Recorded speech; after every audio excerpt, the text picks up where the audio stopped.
Hello and welcome back to the Lincoln Loco 3. Hope you're all doing well today and looking forward to what's probably going to be the penultimate episode of this season as we take on Espanyol B and Real Sporting Gijón B as well. Win them both and we put one hand on that league title come the end of the season. It's going to be very exciting towards the end of the season, so strap yourselves in. So, first things first, since you were last here, I warned you a few episodes ago saying we were going to get a goalkeeper injury at some point and we had to sign another goalkeeper to ensure that we actually had a decent keeper in case one of our keepers did get injured. And of course, an injury did occur to Dekene. He was out for 6 weeks with a twisted ankle in the end, which obviously wasn't ideal for us, but luckily, a couple episodes ago, we signed a new keeper, so it was all good. Not long after that, plenty of clubs came in for Andre Shittigel. They wanted him on a free transfer at the end of his contract, which is terrible. We could not allow that at all, so I just triggered the 3-year contract extension that I've got in his contract. So he's here for another 3 years. So don't worry, Andre not going anywhere. He is a fantastic player and still a very valued member of the squad.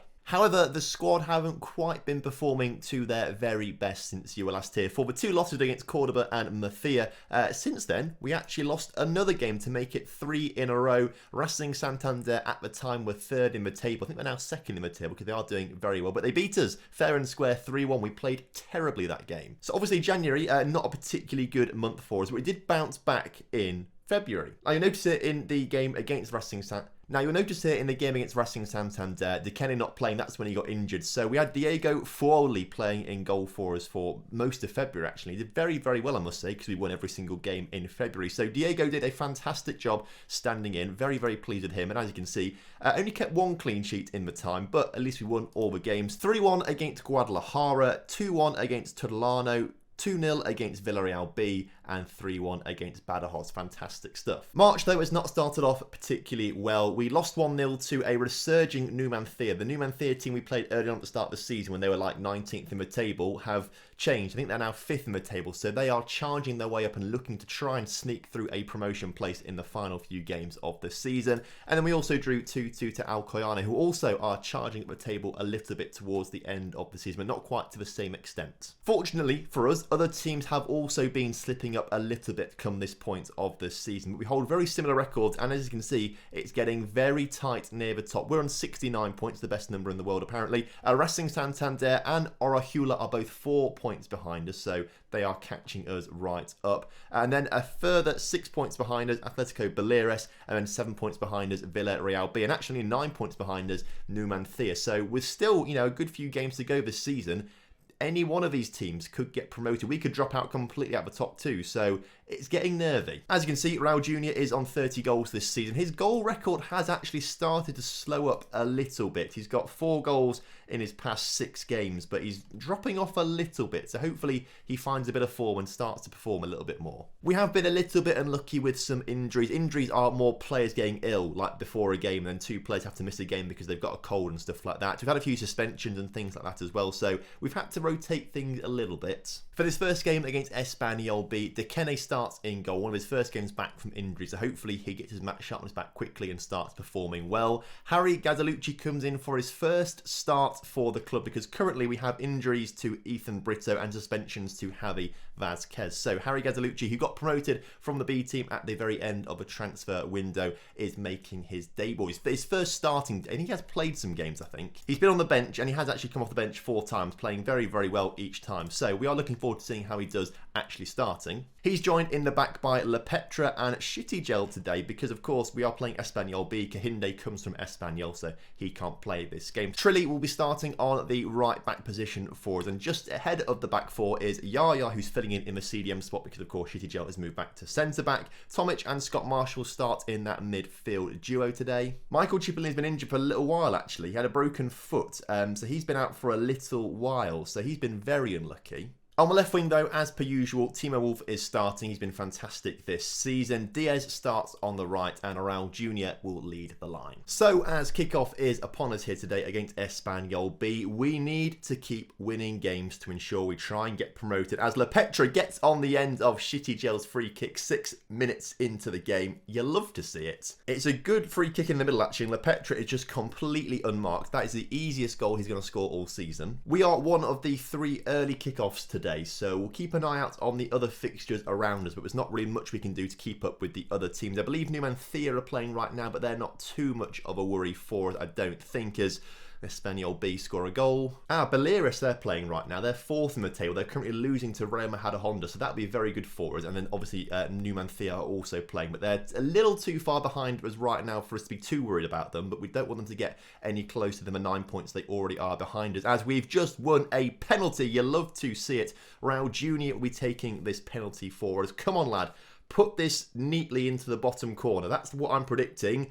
And he does put it neatly into a bottom corner. You love to see it. 31 league goals this season. Will he match the tally of 35 or even surpass the tally of 35 league goals he got last season? It would be incredible if he could. Like, actually incredible if he could just keep scoring more goals. Because every season he has scored more goals so far. If he just keeps going, you know, next season we could be seeing a 40-plus goal striker, maybe, if we're lucky. I don't know what's going to happen to him next season, because if we get promoted, next year it's going to be very, very difficult, as that is a huge save from Dekene. Espanyol B looking to come back forward again, though, which is not ideal, as Badia is put through again, and the gaps in our defence, I must say, since January and those losses that we've had, we have looked a lot shakier. The first half of the season, we were a free-flowing side, you know, and we were very difficult to score against. Since January, that has changed a little bit, and I think teams have figured us out a little bit, and I think the real Lincoln Red Imps are starting to come through, because we shouldn't really be in with a shout of winning the league, if I'm honest with you. We shouldn't really be there. We've just been performing very well, and the start of the season really carried us through, and we are starting to run out of steam a little bit towards the end of the season. You've noticed that with the results and the fixtures that we've had in between episodes and last episode and stuff like that. You've seen that we are slowly slowing down a little bit. If we can just keep going for the next 6-7 games and get promotion or other penalties like that, that would be amazing. Raul Jr. set to take his second penalty of the game. Come on, top corner this time. I can feel it. Top corner from Raul Jr.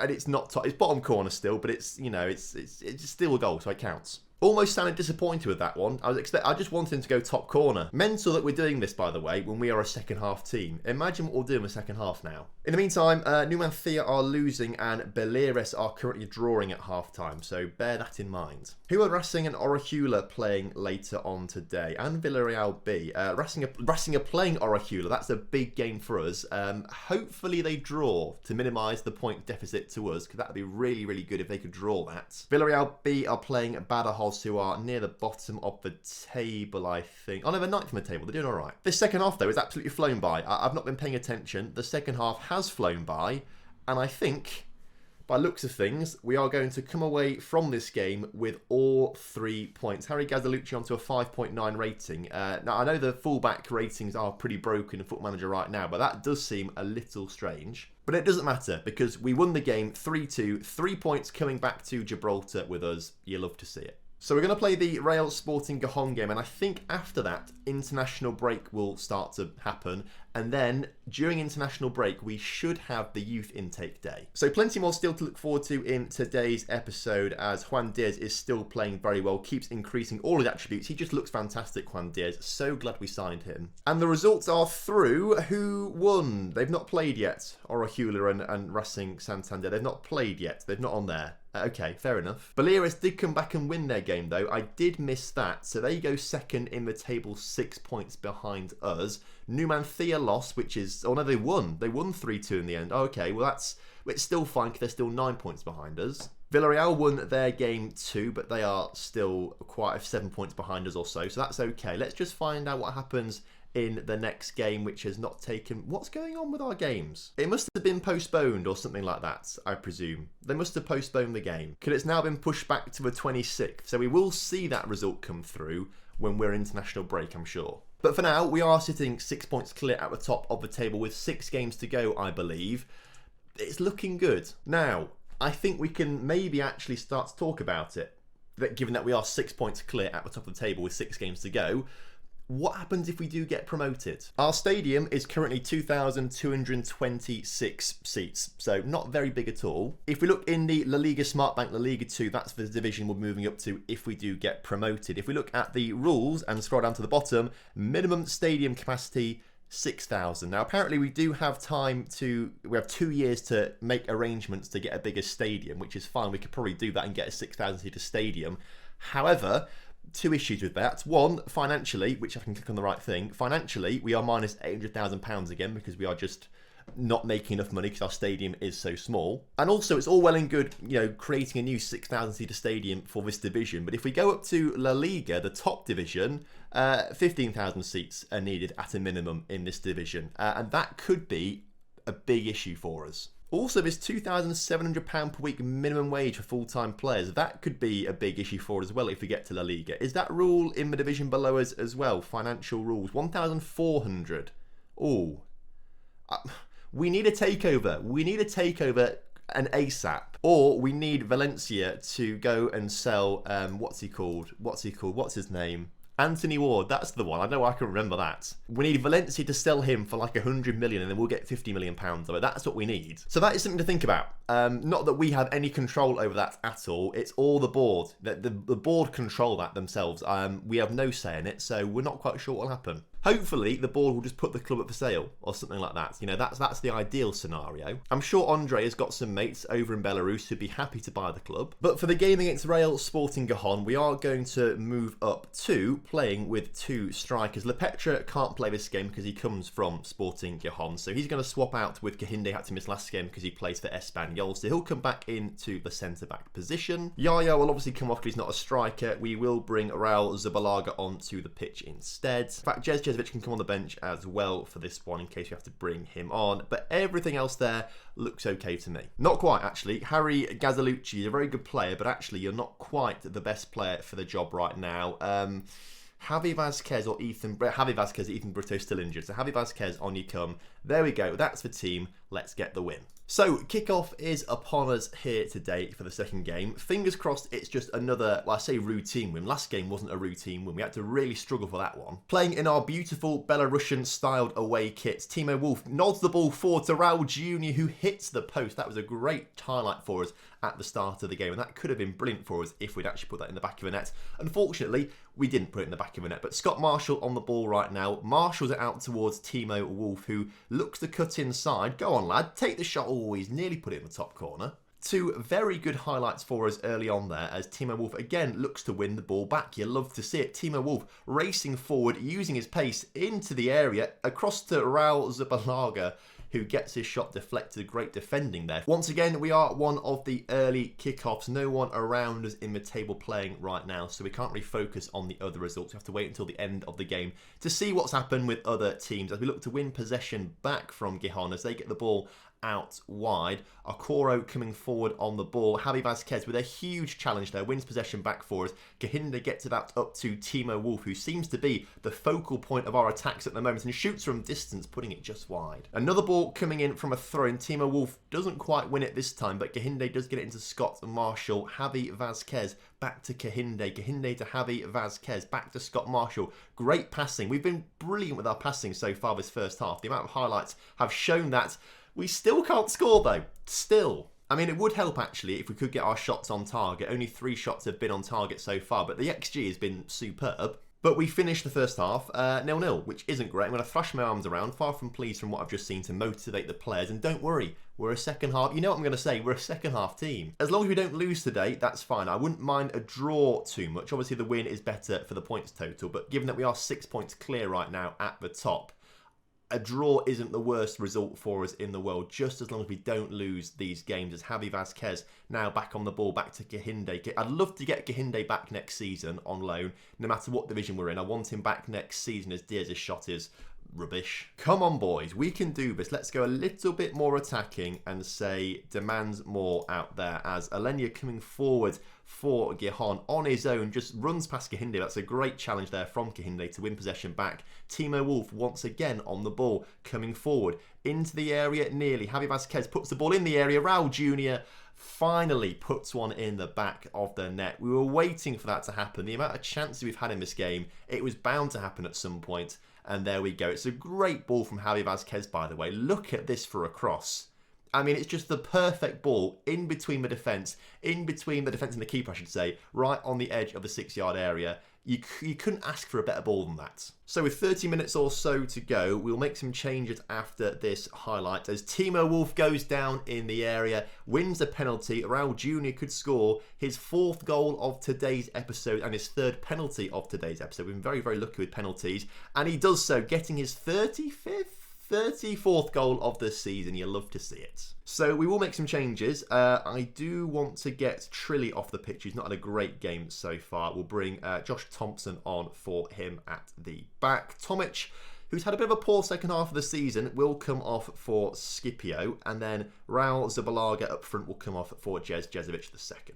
Jez scored a ridiculous amount of goals for the B team this season. I want to say like a good 18, 20 or so goals for the B team in the first half of the season. So he deserved his call up to the first team, I think, for the second half of the season. And he's not been used that much, but in situations like this is where I'm expecting him to impress. Gijón are looking to come forward there. Who's this? Just out of position. Oh, it's Timo Wolf. It's Javi Vaz. Oh, Javi Vazquez gives away a penalty. I was thinking that was Javi Vazquez there, who just wasn't doing anything about defending, but it was Timo Wolf. So fair enough. But Javi Vazquez gives away the penalty, which is scored. I'm not too worried though, because we've not really seen much from Gijón coming forward in this game. It's been completely us, as you can see. We've had 24 shots, an XG of 3. Can we actually get that 3rd goal?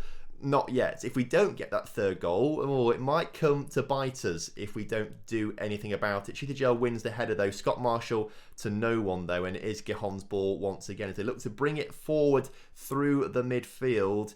This is where maybe I should have saved a substitute to bring a CDM into the squad. We've made all 3 subs now, haven't we? We can't do that. Hopefully it won't bite us in the back as we look to finish this game off in the final 8 minutes or so. Come on boys, let's get the win that we need today, please. And then we can stay, you know, hopefully 6 points at the very minimum at the top of the table. Come on boys, no, let's not concede. Good block, but it's gone straight back to the man who crossed the ball in the middle. Luckily, we've cleared it. Raul Jr. coming forward. Can he get it forward to Raul Zabalaga? He gets it to Diaz. Diaz on the edge of the area hits the post again. How many times we hit the post today? Luckily, though, we have won the game. 6 points from today's episode, which is fantastic. A good win, boys. Well done.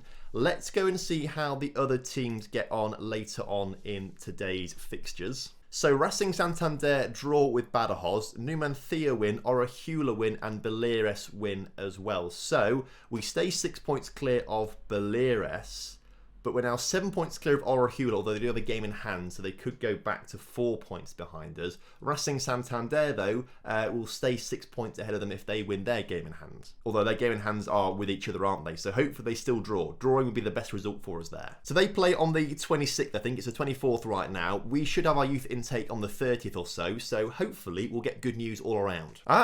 Orejula won it, which isn't ideal for us because that now means they're only 4 points behind us in the table.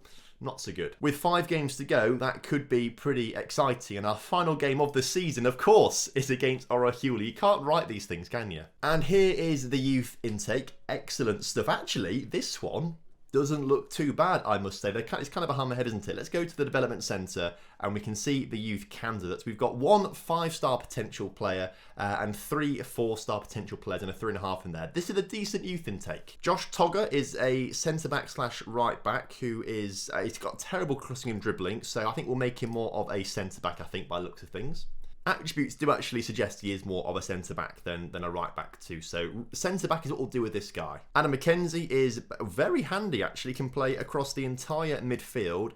By looks of things is more of a centre-mid, judging by his attributes, but could actually be decent out wide. So I like what I'm seeing with this guy. Lewis Brealey, another striker to come through. We always have some decent strikers coming through, finishing a little bit low to be a poacher or advanced forward, but good first touch, and we can always train him. He's only 15 years old, so we can train him. Daniel Coleman, attacking midfielder through the middle. We don't really use attacking midfielders, but you never know what might change in the future if we have to change formation, so we could use him at some point maybe. And then the final of the good ones so far is Billy Brannan, who is a left-back / centre-back, who again looks more of a centre-back than a left-back, but does have a left foot, so that could be very useful. Could Billy and could Josh be the centre-back partnership in La Liga one day? you never know. Depends how good the potential is. And given that we are at the third tier of Spanish football, you can't really read into potentials too much because we are so low down the footballing system. But it's a good youth intake, a good one. Of course, I'll post this on the Patreon if you want to claim one of these players, so head to the Patreon if you want to do that. Obviously, link to that's down in the description below. But I think the plan for next episode, unless something really dramatic happens in the meantime, which I don't think it will do,